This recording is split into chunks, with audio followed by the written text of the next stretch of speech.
কাছাড় জেলায় অবৈধ ও অনিয়মে জড়িত স্পা পার্লারগুলির বিরুদ্ধে কঠোর আইনি ব্যবস্থা গ্রহণের দাবিতে পুলিশ সুপারের কাছে স্মারকলিপি জমা দিয়েছে রাইজোর দলের কাছাড় জেলা কমিটি। বৃহস্পতিবার জেলা সভাপতি জাবেদ মিয়ান্দাদ লস্করের নেতৃত্বে একটি প্রতিনিধি দল স্মারকলিপি প্রদান করে। এ সময় অতিরিক্ত পুলিশ সুপারের সঙ্গে বৈঠকে জেলার বিভিন্ন স্পা পার্লারে চলা কথিত বেআইনি কর্মকাণ্ডের বিরুদ্ধে কঠোর পদক্ষেপের দাবি জানানো হয়। পাশাপাশি সম্প্রতি অবৈধ স্পা পার্লারের বিরুদ্ধে কাছাড় পুলিশের অভিযানের প্রশংসা করে কৃতজ্ঞতা প্রকাশ করা হয়। সংবাদ মাধ্যমের মুখোমুখি হয়ে জাবেদ মিয়ান্দাদ লস্কর বলেন, শিলচর শহীদদের শহর। সমাজ ও বিশেষ করে যুব সমাজকে বিপথে ঠেলে দেয় এমন অবৈধ কর্মকাণ্ড কোনোভাবেই বরদাস্ত করা যায় না। নিরপেক্ষ তদন্তের মাধ্যমে দোষীদের বিরুদ্ধে কঠোর ব্যবস্থা নেওয়া জরুরি। রাইজোর দলের আশা, পুলিশ প্রশাসন বিষয়টিকে গুরুত্ব দিয়ে দ্রুত আইনানুগ ব্যবস্থা গ্রহণ করবে। আসাম প্রাইম নেটওয়ার্কের প্রতিবেদন।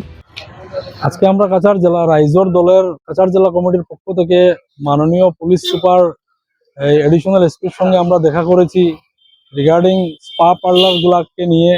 শিলচর শহরে যে অবৈধভাবে যেভাবে টানা 7-8 বছর থেকে যে অবৈধভাবে স্পা পার্লারগুলো চলছে সেটার উপর দৃষ্টিগোচর করার জন্য আমরা মাননীয় পুলিশ সুপারের সঙ্গে আজকে রাইজোর দল কাছাড় জেলা কমিটির পক্ষ থেকে আমরা দেখা করেছি এবং আমরা রাইজোর দল কাছাড় জেলা কমিটির পক্ষ থেকে আমরা ধন্যবাদ জ্ঞাপন করি পুলিশ প্রশাসন, জেলা প্রশাসন, যেভাবে ওরা এই স্পা পার্লারগুলা কঠোর হাতে বিগত দিনে যেভাবে ওরা দমন করেছে।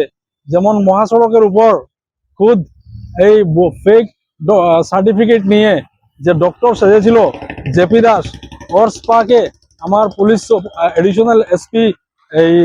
এডিশনাল এসপির নেতৃত্বে যেভাবে কঠোর হাতে দমন করা হয়েছে এই পরিজাত রিসোর্ট স্পা পার্লারকে, সেটা আমি রাইজোর দল কাছাড় জেলা কমিটির পক্ষ থেকে আমি ধন্যবাদ জ্ঞাপন করি।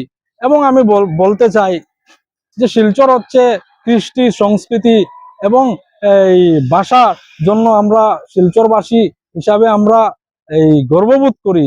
কৃষ্টির জন্য, সংস্কৃতির জন্য মানুষ কৃষ্টির জন্য, সংস্কৃতির জন্য এই আমরা শিলচরবাসী হিসাবে মানুষ আমাদেরকে অনেক স্নেহ মমতা করে।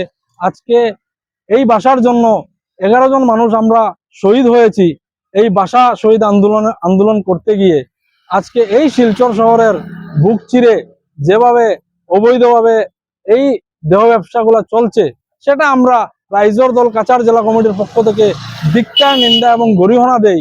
কালকে নিউজের মাধ্যমে আমরা পেলাম, প্রত্যেকটা নিউজ চ্যানেল, প্রতিষ্ঠিত কয়েকটা নিউজ চ্যানেলের মাধ্যমে পেলাম যে শিলচর শহরের এইচওডি একজনের নাম এসেছে এই দেহ ব্যবসার আড়ালে। আমি ধিক্কার, নিন্দা এবং গরিহনা দেই এবং আমি প্রশাসনকে বলি যে এই যে দেহ ব্যবসার আড়ালে ওনার নাম এসেছে, ওনাকে তদন্তের আওতায় ওনাকে যাতে আনা হয় এবং পুঙ্খানুপুঙ্খভাবে যাচাই করে তদন্তের আওতায় এনে দেখা হোক যে সত্যিকারে উনি এই দেহ ব্যবসার সঙ্গে জড়িত কিনা।